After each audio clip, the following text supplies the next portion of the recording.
Hello students, मैं नीतू चौधरी स्वागत करती हूँ आपका अपने परिवार स्वाध्याय श्री में। तो कैसे हैं आप सभी? आई होप अच्छे ही होंगे। तो आज की क्लास की शुरुआत करते हैं एक मोटिवेशनल कोड के साथ, जिसमें आज का हमारा मोटिवेशनल कोड क्या है कि निंदा से घबराकर अपने लक्ष्य को ना छोड़े, क्योंकि लक्ष्य मिलते ही निंदा करने वालों की राय बदल जाती है। बिल्कुल सही बात है। आप किसी भी काम को करो, कभी शुरुआत करो किसी भी काम की, लोग आपकी मजाक बनाएंगे, आपकी इतनी निंदा करेंगे, आपको नीचे गिराने की कोशिश करेंगे। नीचे गिराने वाले हज़ार मिलेंगे, लेकिन सहारा देने के लिए कोई एक ही होता है जो आपको सहारा देता है, जो आपको उठा के मेहनत करने के लिए प्रेरित करता है।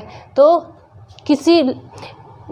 किसी की निंदा से घबराना नहीं है, ठीक है। अपने लक्ष्य की प्राप्ति के लिए अगर कोई हमें रोकने की कोशिश करता है, हमारी निंदा करने की कोशिश करता है, बुराई करने की कोशिश करता है, हमें नीचे गिराने की कोशिश करता है, तो हमें रुकना नहीं है। क्योंकि जिस दिन हम अपने लक्ष्य को हासिल कर लेंगे, उसी दिन वही लोग कहेंगे कि हमें पता था ये कर लेता या ये कर लेती, क्योंकि इसके गुण ही ऐसे थे। वही लोग जो हमें गिराने की कोशिश करते हैं, वही बोलेंगे कि हमें तो पता था कि इसके अंदर काबिलियत थी, ये कर सकते थे। तो क्या होता है कि जो निंदा करने वाले लोग होते हैं, उनकी राय बदल जाती है, उनका बात करने का तरीका बदल जाता है। तो कभी भी निंदा से घबराकर अपने लक्ष्य को नहीं छोड़ना चाहिए।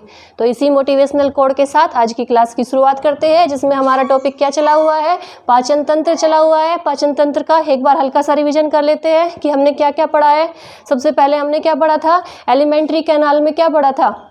मुख गुहा पड़ी थी, बक्कल कैविटी या माउथ कैविटी या ओरल कैविटी भी बोलते हैं। उसके बाद इसके अंदर हमने क्या पढ़ा था? टीथ और टंग पढ़े थे। उसके बाद क्या पढ़ा? ग्रास नली यानी ओसोफेगस पढ़ी, जिसे आहार नली का भी बोलते हैं या फूड पाइप भी बोलते हैं। उसके बाद क्या पढ़ा? अमाशय पढ़ा, स्टोमक पढ़ा, जिसे पेट या उदर भी बोलते हैं। कल हमने क्या पढ़ा था? छोटी आंत यानी स्मॉल इंटेस्टाइन पढ़ी थी। और स्मॉल इंटेस्टाइन में क्या पढ़ा था कि इसके कितने भाग होते हैं? 3 भाग होते हैं, डुडेनियम, जेजुनियम और इलियम। कल हमने इसका डेडुनियम वाला भाग पढ़ा था, ठीक है। उसमें हमने क्या पढ़ा था? लीवर को पढ़ा था। ये होता है लीवर, ठीक है, जो छोटी आंत के कौन से भाग में होता है? डुडेनियम वाले भाग में होता है। ये होता है डुडेनियम वाला भाग, जेजुनियम और इलियम, ठीक है। तो कल हमने क्या पढ़ा था? लीवर के बारे में पढ़ा था। आज हम क्या पढ़ेंगे? पैनक्रियाज के बारे में पढ़ेंगे, अग्नाशय के बारे में पढ़ेंगे। पैनक्रियाज क्या होता है? एक पत्ती के आकार की रचना होती है इसकी। सबसे पहले खाना कहाँ से चला था? मुख गुहा से चला था। मुख गुहा से चलने के बाद कहाँ पे आया? ग्रास नली में आया। ग्रास नली क्या करती है? भोजन को पचाती नहीं है, इसका कार्य होता है खाली भोजन को पेट में ले जाने का, ठीक है। उसके बाद हमने स्टोमक पढ़ा। स्टोमक में क्या था? गैस्ट्रिक जूस था। जो जठर ग्रंथि थी वो क्या बनाती थी? जठर ग्रंथि बनाती थी HCl और 2 प्रकार के एंजाइम्स बनाती थी, पेप्सिन और रेनिन, ठीक है। उसके बाद खाना कहाँ पे जाता है? छोटी आंत में जाता है। छोटी आंत में जब डेडुनियम वाले भाग में आता है, तो यहाँ पे खाना पचता नहीं है, ठीक है। यहाँ पे क्या होता है? खाने का पाचन नहीं होता इस डेडुनियम वाले भाग में। उसके बाद खाना कहाँ जाएगा? जेजुनियम वाले भाग में जाएगा। ये क्या करता है? खाने को फैलाने का कार्य करता है। मान लीजिए कोई किसी चीज़ को हम इकट्ठी करके रखते हैं, तो वो मोटी परत में होगी, लेकिन जब हम उसे फैला देंगे तो उसकी परत क्या होती है? वो पतली हो जाती है। तो ये क्या करता है? जेजुनियम वाला जो ये क्या करता है? खाने को फैलाने का कार्य करता है, जिससे खाना पतला हो जाता है। और फिर सबसे लास्ट में कहाँ पे जाता है? इलियम वाले भाग में जाता है। यहाँ पे जाके भोजन का पाचन कंप्लीट हो जाता है इलियम में जाके। इसके बाद क्या होता है? ये होता है यहाँ पे सबसे लास्ट में छोटी आंत का जो सबसे लास्ट वाला भाग होता है, सबसे नीचे का जो हिस्सा होता है, वहाँ पे एक विली होती है। विली वो क्या करती है? वो भोजन को अवशोषित करने का कार्य करती है, अब्जॉर्ब करने का कार्य करती है, ठीक है। तो भोजन यहाँ पे अब्जॉर्ब हो जाता है। कल हमने इतना पढ़ लिया था छोटी आंत के बारे में। आज हमें क्या पढ़ना है? पैनक्रियाज पढ़ना है। तो सबसे पहले कॉपी और पेन लेके बैठेंगे और नोट डाउन करते रहेंगे। सबसे पहले क्या लिखेंगे? पैनक्रियाज, या क्या बोलते हैं इसे? अग्नाशय, ठीक है। पैनक्रियाज, अग्नाशय, अग्नाशय। आज हम पढ़ेंगे पैनक्रियाज। तो सबसे पहला पॉइंट क्या लिखेंगे कि पैनक्रियाज की खोज किसने की थी? इसके खोजकर्ता का नाम लिखेंगे। सबसे पहले लिखेंगे खोजकर्ता का नाम। पैनक्रियाज की खोज किसने की थी? एक वैज्ञानिक थे जिनका नाम था लैंगरहैंस। लैंगरहैंस। तो इन्होंने क्या की थी? पैनक्रियाज की खोज की थी। अब क्वेश्चन आता है कि पैनक्रियाज का कार्य क्या होता है।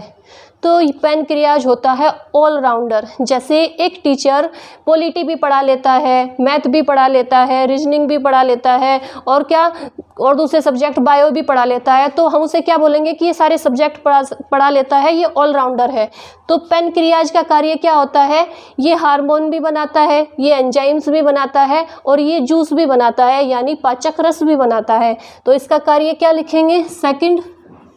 ये क्या है, ये मिश्रित ग्लैंड है, मिक्स ग्लैंड है कि तो ये तीनों सारी चीज़ों का निर्माण करता है। किस किस का निर्माण करता है, पहले सेकंड पॉइंट लिखेंगे कि जो पैनक्रियाज है वो क्या है, एक मिश्रित ग्रंथि है या मिक्स्ड ग्लैंड है।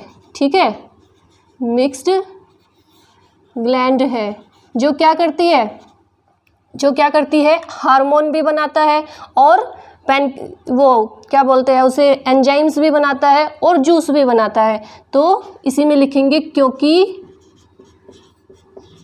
ये तीनों का निर्माण करता है, ये हार्मोन, एंजाइम्स और जूस यानी रस, तीनों का निर्माण करता है। ठीक है, तीनों का निर्माण करता है। 2 पॉइंट हो गए। अब थर्ड पॉइंट आ जाता है कि क्या ये भी एक ऑर्गन है, क्या ये भी एक ऑर्गन है। अगर ये ऑर्गन है तो फिर किससे बना होगा, सेल से बना होगा। तो हाँ, ये भी एक ऑर्गन ही है, एक अंग ही है जो कोशिकाओं से मिलकर बना है। तो क्या लिखेंगे नेक्स्ट पॉइंट कि पैनक्रियाज एक ऑर्गन है जो कोशिकाओं से, सेल्स से मिलकर बना है। ठीक है, कोशिकाओं से मिलकर बना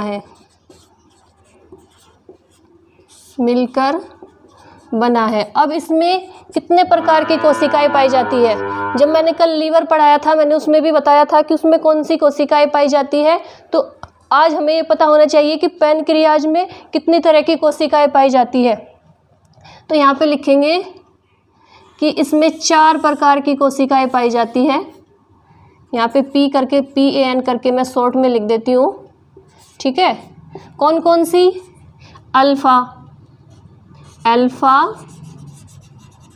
बीटा, अल्फा सेल्स पाई जाती है, बीटा सेल्स पाई जाती है। ठीक है, और डेल्टा सेल्स पाई जाती है और एफ सेल्स पाई जाती है। इसे क्या बोलते हैं, एफ सेल्स।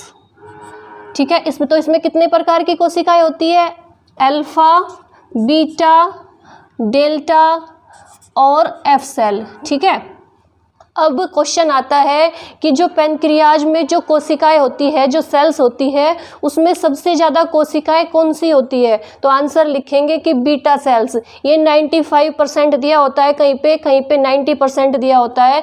लेकिन क्वेश्चन ये नहीं पूछता कि कितने परसेंट है। तो सबसे क्वेश्चन ये पूछा जाता है कि सबसे ज़्यादा मात्रा किसकी होती है। जो सेल पैनक्रियाज होती है उसमें सेल्स, उनमें जो 4 सेल्स पाई जाती है, उसमें सबसे ज़्यादा मात्रा में कौन सी सेल्स होती है। तो उसमें बीटा सेल होती है। कितने परसेंट होती है, 95% या 90% दिया होता है कहीं NCERT की बुक में। ठीक है, तो इसमें कंफ्यूज नहीं होना। इसमें खाली हमें कितना करना है, हमें क्या लिखना है कि जो सबसे ज़्यादा सेल कौन सी पाई जाती है, बीटा पाई जाती है।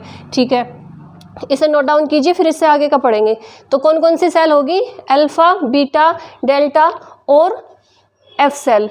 अब ये जो अल्फा, बीटा और डेल्टा है, ये तीनों सेल क्या बनाती है, ये तीनों सेल मिलके बनाती है हार्मोन। और हार्मोन बनाने वाली ग्रंथि को क्या कहते हैं, ये तीनों मिलके क्या बनाती है, हार्मोन बनाती है।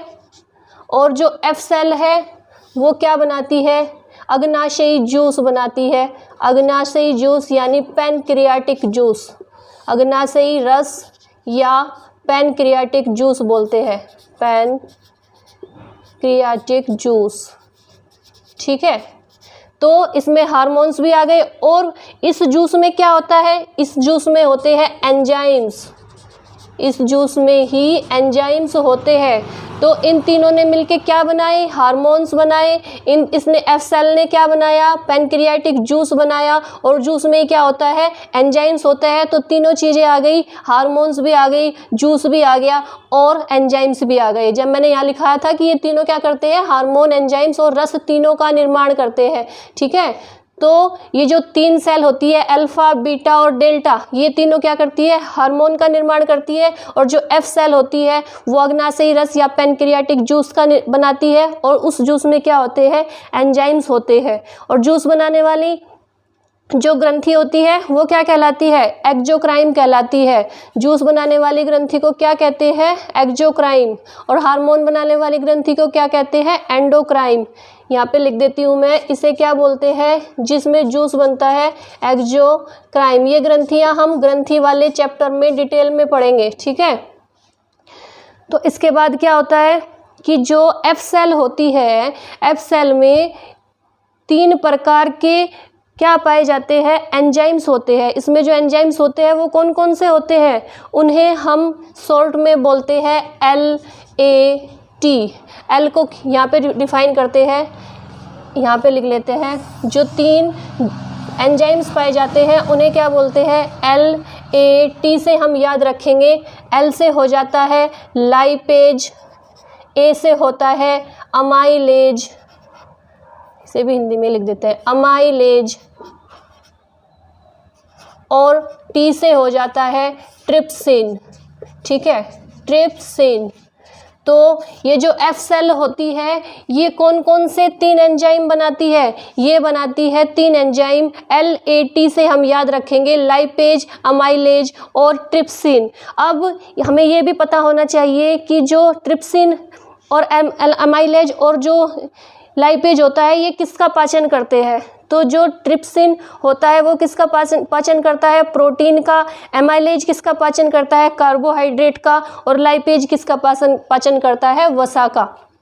तो ये जो LAT है इसे हम याद रखने के लिए बोलेंगे खाली L से लाइपेज, A से अमाइलेज, T से ट्रिप्सिन। जो लाइपेज है वो किसका पाचन करता है, वो करता है वसा का या लिपिड का, ठीक है। अमाइलेज किसका पाचन करता है, कार्बोहाइड्रेट का, कार्बोहाइड्रेट। और जो ट्रिप्सिन है वो किसका करता है, प्रोटीन का।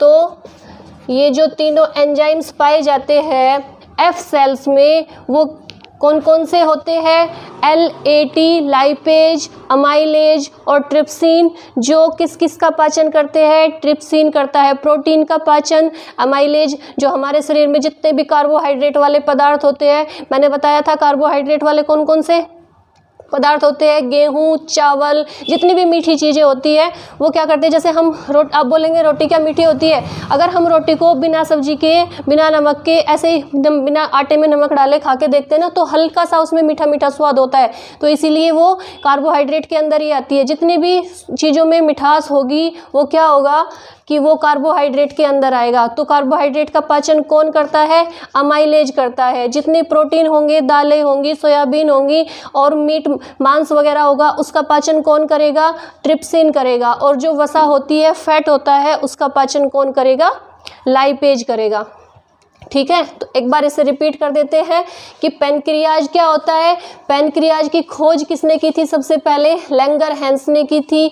पैनक्रियाज क्या होता है, एक मिक्स्ड ग्लैंड होती है जो क्या करती है, हार्मोन्स, एंजाइम्स और रस तीनों का पाचन करती है। ये क्या करता था, ये किसका क्या बनाता था, लीवर बनाता था, रस, जूस, बाइल जूस जो मैंने कल पढ़ाया था, ये एक चीज बनाता था। लेकिन जो पैनक्रियाज है, पैनक्रियाज क्या करता है, तीनों चीजें बनाता है, हार्मोन्स भी बनाता है, एंजाइम्स भी बनाता है और एंजाइम्स भी बनाता है और जूस भी बनाता है। कौन कौन से, अब इसमें ये नेक्स्ट पॉइंट क्या है कि जो पैनक्रियाज है वो एक ऑर्गन है, तो ऑर्गन है तो वो सेल से मिलकर बना होगा। और उसमें कौन कौन सी कोशिकाएं पाई जाती है, कौन सी सेल्स पाई जाती है, उसमें पाई जाती है अल्फा, बीटा, डेल्टा और एफ सेल। अल्फा, बीटा और जो डेल्टा तीनों सेल होती है वो क्या करती है, तीनों मिलके हार्मोन का निर्माण करती है। और जो एफ सेल होती है वो जूस बनाती है, पैनक्रियाटिक जूस बनाती है, जिसे हिंदी में बोलते हैं अग्नाशयी रस। और उस जूस में क्या होता है, एंजाइम्स होते हैं। कौन कौन से एंजाइम्स होते हैं? 3 एंजाइम्स होते हैं LAT, यानी लाइपेज, अमाइलेज और ट्रिप्सिन।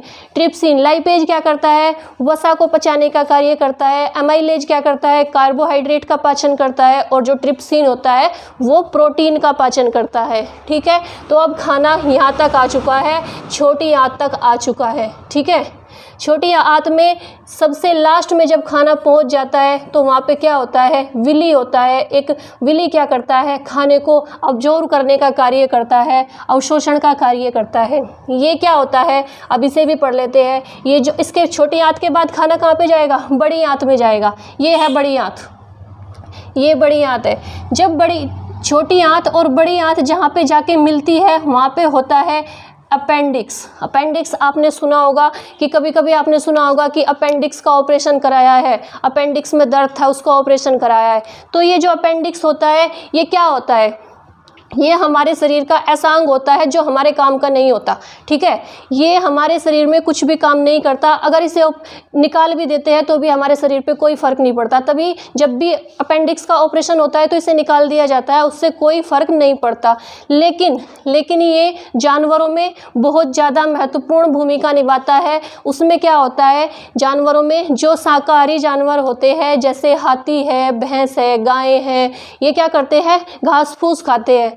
तो इनके अंदर ये क्या कार्य करता है? अपेंडिक्स, ये जो खाना जब वो छोटी आंत से खाना पच जाता है उसके बाद छोटी आंत से पचने के बाद जो खाना बच जाता है उसे पचाने का कार्य कौन करता है? अपेंडिक्स करता है। किसमें? शाकाहारी जानवरों में। ठीक है, तो छोटी आंत में हमने पढ़ लिया था, छोटी आंत क्या करती है? कंप्लीट पाचन कर देती है खाने का, और लास्ट में जाके जो विली होता है, सबसे लास्ट वाला जो भाग होता है, वो क्या करता है? उस खाने को अब्जॉर्ब कर लेता है, अवशोषण कर लेता है। उसके बाद खाना कहाँ पे जाता है? बड़ी आंत में जाता है। अब खाना पच चुका है, पचने के बाद वो बड़ी आंत में जाएगा। तो बड़ी आंत का कार्य क्या होगा? बड़ी आंत भी पढ़ लेते हैं। बड़ी आंत का कार्य क्या होगा? बड़ी आंत खाने को पचाने का कार्य नहीं करती, क्योंकि खाना तो पच चुका है, यहाँ पे कंप्लीट पाचन हो चुका है। ठीक है, बड़ी आंत क्या करती है? जल का अवशोषण करती है। जो खाना पच चुका है उसके बाद क्या करती है? जो पानी होता है उस पानी को अब्जॉर्ब करती है बड़ी आंत। ठीक है, पचे हुए खाना जब यहाँ पे जाता है और उसमें जो पानी होता है उस पानी का अवशोषण करती है, यानी पानी को अब्जॉर्ब करती है बड़ी आंत। ठीक है, और जब खाना यहाँ से अब्जॉर्ब होने के बाद आ जाता है, कहाँ पे आता है? एनस में आ जाता है, यानी गुदा में आ जाता है। ठीक है, गुदा को क्या बोलते हैं? रेक्टम भी बोलते हैं। उसके बाद क्या होता है? ये बड़ी आंत भी मैंने आपको कंप्लीट ही करा दी क्योंकि इसका इतना ही काम है। इसका काम क्या होता है? खाली पचे हुए खाने का अवशोषण करना, जल का अवशोषण करना, उसमें से पानी को अवशोषित करना, अब्जॉर्ब करना। ठीक है, तो खाना कहाँ पे जाके पचा? जब छोटी आंत में खाना आया, डुडेनियम वाले भाग में तो पचा नहीं, जुजेनियम वाले भाग में क्या किया? इसने खाने को फैला दिया। उसके बाद इलियम वाले भाग में जब खाना आ जाता है तो यहाँ पे कंप्लीट पाचन हो जाता है। पाचन के बाद सबसे लास्ट में जो लास्ट वाला जो पार्ट होता है छोटी आंत का, उसे बोलते हैं विली। विली में खाना जाके अब्जॉर्ब हो जाता है, यहाँ पे भी अवशोषण हो जाता है। लेकिन यहाँ से अवशोषण होने के बाद पचा हुआ खाना जाता है बड़ी आंत में। बड़ी आंत में से होता हुआ खाना आता है एनस में, गुदा में। जब यहाँ पे क्या होता है? जब गुदा में खाना आ जाता है तो कभी कभी क्या होता है ना, कुछ लोग होते हैं जो टाइम पे फ्रेश नहीं होते। ठीक है, तो वो खाना यहाँ पे आके इकट्ठा होने लगता है। तो इकट्ठा होने के बाद क्या करेंगे? जब टाइम पे फ्रेश नहीं होंगे तो वो यहीं पे सड़ना शुरू हो जाएगा। सड़ने के बाद क्या होगा? जब वो सड़ना शुरू हो जाएगा तो यहाँ का जो हिस्सा है, जो मांस है, यहाँ की जो स्किन है, वो गलनी शुरू हो जाएगी। उसमें क्या होगा? उसमें गांठ प्रकार की होनी शुरू हो जाएगी, गांठ की तरह की स्किन हो जाएगी, मांस यहाँ से फूलना शुरू हो जाएगा। ठीक है, और छोटी छोटी करके गांठें बन जाएगी। और जो गांठें बन जाती है उस बीमारी को क्या कहते हैं? उसे बोलते हैं पाइल्स। उसे क्या बोलते हैं? पाइल्स बोलते हैं। हिंदी में उसे बवासीर बोलते हैं। जब इंसान को ये बीमारी हो जाती है, पाइल्स की क्यों होती है? जब हम टाइम पे फ्रेश नहीं होंगे, जब हमारा खान पान अच्छे से नहीं होगा। हमें सारी चीज़ें टाइम पे करनी होती है, सुबह शाम का डेली का रूटीन होता है। लेकिन जब ये सारी चीज़ें टाइम पे नहीं होगी तो क्या होगा? वहाँ से जो सारा खाना ये लेके आई है उसमें से पानी निकल चुका है, बड़ी आंत जो लेके आई है वो यहाँ पे आके इकट्ठा हो जाता है। इकट्ठा होने के बाद क्या होगा, जब वो बाहर नहीं निकलेगा तब वो सड़ना शुरू हो जाएगा। सड़ने की वजह से क्या होगा कि चारों तरफ का मांस होता है, जो स्किन होती है वो भी सड़नी शुरू हो जाएगी और वहाँ पे गांठें बननी शुरू हो जाएगी। इस तरह की गांठें बननी शुरू हो जाएगी और उन्हें क्या बोलते हैं, उन्हें बोलते हैं पाइल्स या बवासीर। इसमें ज़्यादा घबराने की ज़रूरत नहीं है, इसकी दवाई भी ले सकते हैं, डॉक्टर से सलाह भी ले सकते हैं। लेकिन जब ये बहुत ज़्यादा मात्रा में बढ़ जाती है तो डॉक्टर क्या करते हैं, ऑपरेशन के द्वारा जो वो बड़ी हुई खाल होती है, जो वो गांठें बनी होती है, उन्हें काट के ऑपरेशन करके निकाल देते हैं। ठीक है, तो इसके बाद खाना एनस में गुदा में आता है और उसके बाद मल त्याग हो जाता है। ठीक है, तो आया समझ में कि जो खाना है वो कहाँ से शुरू होता है और कैसे जाता है, बड़ी आंत से। यहाँ से एक बार रिपीट कर देते हैं, खाना मुख गुहा से आता है, ओसोफेगस में होते हुए ये खाली खाने को पेट में ले जाने का कार्य करती है। पेट में जाके क्या होता है, जो जठर ग्रंथि होती है वो क्या करती है, खाने में वो HCl का निर्माण करती है, एंजाइम्स का निर्माण करती है। उसके बाद खाना कहाँ आता है, उसके बाद खाना आता है छोटी आंत में। छोटी आंत के ड्यूडेनियम वाले भाग में खाना पचता नहीं है, यहाँ पे पाचन का कार्य नहीं होता।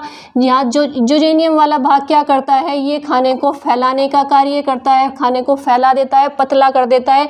उसके बाद इलियम वाले भाग में आके खाना पच जाता है। खाना पूरी तरह से कंप्लीटली पाचन कहाँ पे होता है, इलियम वाले भाग में होता है, छोटी आंत के इलियम वाले भाग में। उसके बाद खाना आता है सबसे लास्ट वाले पार्ट में, जिसे बोलते हैं विली। और विली में क्या होता है, खाने का अब्जॉर्ब हो जाता है, अवशोषण हो जाता है। उसके बाद खाना जाता है बड़ी आंत में। बड़ी आंत और छोटी आंत जहाँ पे आके मिलती है वहाँ पे होता है एक ऑर्गन जिसे बोलते हैं अपेंडिक्स। मानव शरीर में इसका कोई कार्य नहीं होता, इसे बहुत सारे अंग शरीर के अंदर ऐसे होते हैं जिनका कार्य नहीं होता, जिन्हें क्या बोलते हैं, अवशेषी अंग बोलते हैं। ठीक है, तो वो अवशेषी अंग होते हैं, जो उस वाले टॉपिक को भी मैं पढ़ा दूंगी, आपको पता चल जाएगा कौन कौन से अंग है जो शरीर के अंदर है तो लेकिन उनका कोई कार्य नहीं होता। तो इसे अगर निकाल भी दे तो इससे हमारे शरीर पे कोई फर्क नहीं पड़ता। इसके बाद खाना कहाँ जाता है, बड़ी आंत में जाता है। बड़ी आंत क्या करती है, जल का अवशोषण करती है। एक बीमारी हो जाती है हैजा आपने सुना होगा। हैजे में क्या होता है कि शरीर का पानी खत्म हो जाता है। पानी क्यों खत्म हो जाता है, क्योंकि ये जो बड़ी आंत है ना, ये काम करना बंद कर देती है। ये काम करना बंद कर देगी तो ये उस पानी का अवशोषण नहीं करेगी, तो जो मल त्याग होता है वो क्या होता है, वो पानी के साथ ही आता है। इंसान क्या करता है, 10 से 20 बार दिन में फ्रेश होता रहेगा और वो पानी भी साथ साथ निकलता रहता है, क्योंकि ये बड़ी आंत काम करना बंद कर देती है, ये उस जल को अवशोषण नहीं कर पाती, इसलिए हैजे की बीमारी होती है। जब सारा शरीर पानी से बाहर निकल जाता है तो कभी कभी उसमें क्या होता है कि व्यक्ति की मृत्यु भी हो जाती है। ठीक है, एक टाइफाइड में भी ऐसा ही होता है। टाइफाइड जो बीमारी होती है उसमें भी क्या होता है, पानी की कमी हो जाती है। वो उसमें भी क्या करते हैं, उसमें टाइफाइड में भी जो ये बड़े वाले आंत है ये कार्य अच्छे से नहीं कर पाती, इसलिए टाइफाइड हो जाता है। ठीक है, एक इसी में ये आपको पता चल गया अच्छे से। तो इससे आगे क्या पढ़ेंगे, ये मैंने रिवीजन भी करा दिया। इससे आगे पढ़ेंगे कि जो इस बड़ी आंत बता दिया, बड़ी आंत में खाना कैसे जाता है और छोटी आंत से बड़ी आंत में कैसे जाता है। तो अब क्या होता है कि जो पचा हुआ खाना होता है वो छोटी आंत के आखिरी भाग में, मैंने बताया आखिरी भाग में कहाँ पे, वैली में जाके उसका अवशोषण हो जाता है। ठीक है, अपेंडिक्स के बारे में भी बता दिया। अब जब बड़ी आंत में खाना चला जाता है पचने के बाद, तो जब यहाँ पे खाना जाता है, मल त्यागने से पहले क्या होता है, जैसे इंसान फ्रेश होता है उससे पहले क्या होगा, जब बड़ी आंत में खाना यहाँ पे जाएगा तो इसमें 2 पदार्थ मिल जाते हैं। कौन कौन से मिल जाते हैं, म्यूकस और बिलिरुबिन। जब खाना यहाँ पे जाता है तो इसमें कौन से पदार्थ मिल जाते हैं, उसे बोलते हैं म्यूकस और बिलिरुबिन। अब ये म्यूकस और बिलिरुबिन क्या करते हैं, म्यूकस का कार्य होता है, जो ये पचा हुआ खाना आया है, मतलब अब ये मल बन चुका है, यहाँ पे आने के बाद ये क्या करता है, ये उसे चिपचिपा करने का कार्य करता है। चिपचिपा करने का कार्य करने के बाद क्या होता है, जो मल त्यागते हैं वो आसानी से त्याग दिया जाता है। अगर ये पदार्थ उसे चिपचिपा नहीं करेगा तो मल त्यागने में बहुत ज़्यादा परेशानी होगी। एग्जाम्पल के लिए आप देख लीजिए कि जो कुत्ता होता है, डॉग होता है, उसमें क्या होता है, उसमें ये म्यूकस नहीं होता, ठीक है। इसीलिए जब कुत्ता अपना मल त्यागता है तो क्या करता है, उसे बहुत ज़्यादा परेशानी होती है।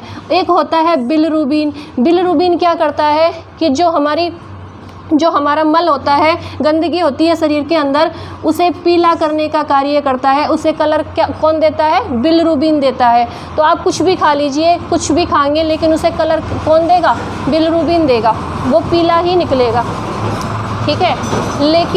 लेकिन जब ये बिलिरुबिन बहुत ज़्यादा मात्रा में बढ़ जाता है शरीर के अंदर, इसकी मात्रा बहुत ज़्यादा होती है, तो ये क्या करता है, ये पूरे शरीर को पीला करना शुरू कर देता है। जब बिलिरुबिन की मात्रा शरीर में बहुत ज़्यादा बढ़ जाती है तो ये क्या करता है, पूरे शरीर को पीला कर देता है। उसमें कौन सी बीमारी होती है, उसे क्या बोलते हैं, पीला होने के बाद पीलिया या जॉन्डिस बोलते हैं, ठीक है। तो म्यूकस का कार्य क्या होता है, जो ये पदार्थ आया है यहाँ पे पचा हुआ खाना, ये उसे चिपचिपा करने का कार्य करता है। चिपचिपा होने के बाद ही वो गुदा द्वार से एनस से बाहर निकलता है, और जो बिलिरुबिन होता है वो उसे पीला कलर देता है, पीला कलर देता है। और अगर ये पीले कलर की मात्रा बहुत ज़्यादा बढ़ जाती है तो क्या होता है कि शरीर में पीलिया या जॉन्डिस नामक बीमारी हो जाती है, ठीक है। तो इसे नोट डाउन कर लीजिए। आई होप आपको अच्छे से समझ आ गया होगा, ठीक है। एक बार फिर से रिवीजन करा देते हैं। अब मैंने एक बार बता भी दिया है आपको, खाना यहाँ से चलेगा, मुख गुहा से चलेगा, ग्रास नली में आएगा, ओसोफेगस में आएगा। ये खाली खाने को पेट में पहुँचाने का कार्य करती है। पेट में जाने के बाद जो जठर ग्रंथि होती है वो HCl, पेप्सिन और रेनिन, 2 एंजाइम और HCl एसिड का निर्माण करती है, ठीक है। उसके बाद खाना कहाँ पे जाता है, छोटी आंत में जाता है। छोटी आंत क्या करती है, डुडेनियम वाले भाग में जब खाना आता है तो वहाँ पे पाचन का कार्य नहीं होता। जब खाना जेजुनियम वाले भाग में आता है तो वहाँ पे जेजुनियम वाला भाग में क्या होता है, खाने को फैला दिया जाता है, खाना पतला हो जाता है। यहाँ से कल मैंने आपको लीवर पढ़ा दिया था, लीवर से जो बाइल जूस निकलता है वो छोटी आंत के कौन से, क्वेश्चन ये आता है ना कि लीवर और पैनक्रियाज को छोटी आंत के कौन से भाग में स्थित होते हैं, तो डेडोनियम वाले भाग में स्थित होते हैं। उसके बाद खाना आता है जेजुनियम में, ये क्या करता है, खाने को फैलाने का कार्य करता है। उसके बाद खाना आता है लास्ट वाले भाग में, इलियम में, यहाँ पे आके भोजन का कंप्लीट पाचन हो जाता है। और छोटी आंत का सबसे जो लास्ट वाला भाग होता है उसे बोलते हैं विली, वहाँ पे जाके खाने का अवशोषण हो जाता है। इसके बाद खाना जाता है बड़ी आंत में, जहाँ पे छोटी आंत और बड़ी आंत मिलती है वहाँ पे अपेंडिक्स होता है। अपेंडिक्स का हमारे शरीर में कोई कार्य नहीं है, लेकिन शाकाहारी जो जानवर होते हैं उनके लिए ये बहुत लाभदायक होता है। जो छोटी आंत से के पचने के बाद जो खाना बच जाता है, जो घास फूस बच जाती है, उसे पचाने का कार्य क्या करता है, जानवरों में अपेंडिक्स करता है। उसके बाद खाना जाता है बड़ी आंत में, बड़ी आंत से होते हुए जब खाना यहाँ पे आ जाता है, गुदा तक, एनस तक आ जाता है, तब इसमें म्यूकस और बिलिरुबिन मिल जाते हैं। म्यूकस क्या करता है, इसे चिपचिपा बनाने का कार्य करता है, और बिलिरुबिन इसे पीला करने का कार्य करता है। उसके बाद गुदा द्वार से होता हुआ ये मल, ये जो पचा हुआ जो भोजन है वो बाहर निकल जाता है। अब आपको पूरी क्रिया समझ में आ गई होगी, ठीक है। आप इसे एक बार नोट डाउन कर लीजिए, तब तक मैं साइड हो जाती हूँ, ठीक है। पैनक्रियाज में क्या है कि पैनक्रियाज में जो कोशिकाएं होती है वो कौन कौन सी होती है, 4 कोशिकाएं होती है, अल्फा, बीटा, डेल्टा और एफ सेल। अल्फा, बीटा और डेल्टा क्या करती है, तीनों मिलके हार्मोन का निर्माण करती है। ये सारी चीज़ों का निर्माण करता है, हार्मोन्स का भी, एंजाइम्स का भी और जूस का भी, ठीक है। ये तीनों मिलके हार्मोन्स बनाती है। और जो एफ सेल होती है वो अग्नाशयी रस यानी पैनक्रियाटिक जूस बनाती है। जो उसी जूस में क्या होते हैं, एंजाइम्स होते हैं। कौन कौन से एंजाइम्स होते हैं, LAT, लाइपेज, अमाइलेज और ट्रिप्सिन। लाइपेज क्या करता है, वसा का पाचन करता है, लिपिड का पाचन करता है। जो अमाइलेज है वो क्या करता है, कार्बोहाइड्रेट का पाचन करता है। और ट्रिप्सिन क्या करता है, प्रोटीन का पाचन करता है। और जो ये एंजाइम्स बनते हैं उसे कौन सी ग्रंथि में बनते हैं, उसे क्या कहते हैं, उस ग्रंथि को कहते हैं एक्सोक्राइन ग्रंथि, एक्सोक्राइन ग्लैंड। ये ग्लैंड हम ग्लैंड वाले चैप्टर में पढ़ेंगे, ठीक है। तो आज के लिए इतना ही रखेंगे। आज की क्लास को इतना ही रखेंगे। ये लगभग कंप्लीट ही हो चुका है। अब इसमें क्या करेंगे, हम वन लाइनर क्वेश्चंस लेके आएंगे इसके कल। पूरा पाचन तंत्र कंप्लीट हो चुका है। कहाँ से शुरू हुआ था, आहार नाल से शुरू हुआ था, मुख, गुहा, ग्रास नली, अमाशय, छोटी आंत, बड़ी आंत, एनस, लार ग्रंथि, सलाइवा ग्लैंड, जठर ग्रंथि, लीवर, पित्ताशय। पित्ताशय क्या होता है, ये जो होता है पित्त की थैली, इसे गाल ब्लैडर बोलते हैं, ठीक है, जहाँ पे जो जूस होता है, जो बाइल जूस होता है वो स्टोर हो जाता है, ठीक है। फिर पैनक्रियाज, मैंने आपको एक एक चीज कंप्लीट करा दी है, ठीक है, एक भी चीज इसमें से बची नहीं है। अब क्या करेंगे, हम इसी पूरे पाचन तंत्र को वन लाइनर क्वेश्चन की फॉर्म में लेके आएंगे, जिससे हमें पता चल जाए कि क्वेश्चन किस फॉर्म में पूछे जाते हैं, ठीक है। तो आज के लिए इतना ही रखेंगे। धन्यवाद। आप लोगों से मैं डेली यही बोलती हूँ कि प्लीज़ वीडियो को ज़्यादा से ज़्यादा शेयर कीजिए, लाइक कीजिए और सब्सक्राइब कीजिए, और कमेंट करके ज़रूर बताइए कि क्लास आपको कैसी लगती है, ठीक है। आज के लिए इतना ही, कल की क्लास में फिर मिलते हैं। जय हिंद, जय भारत।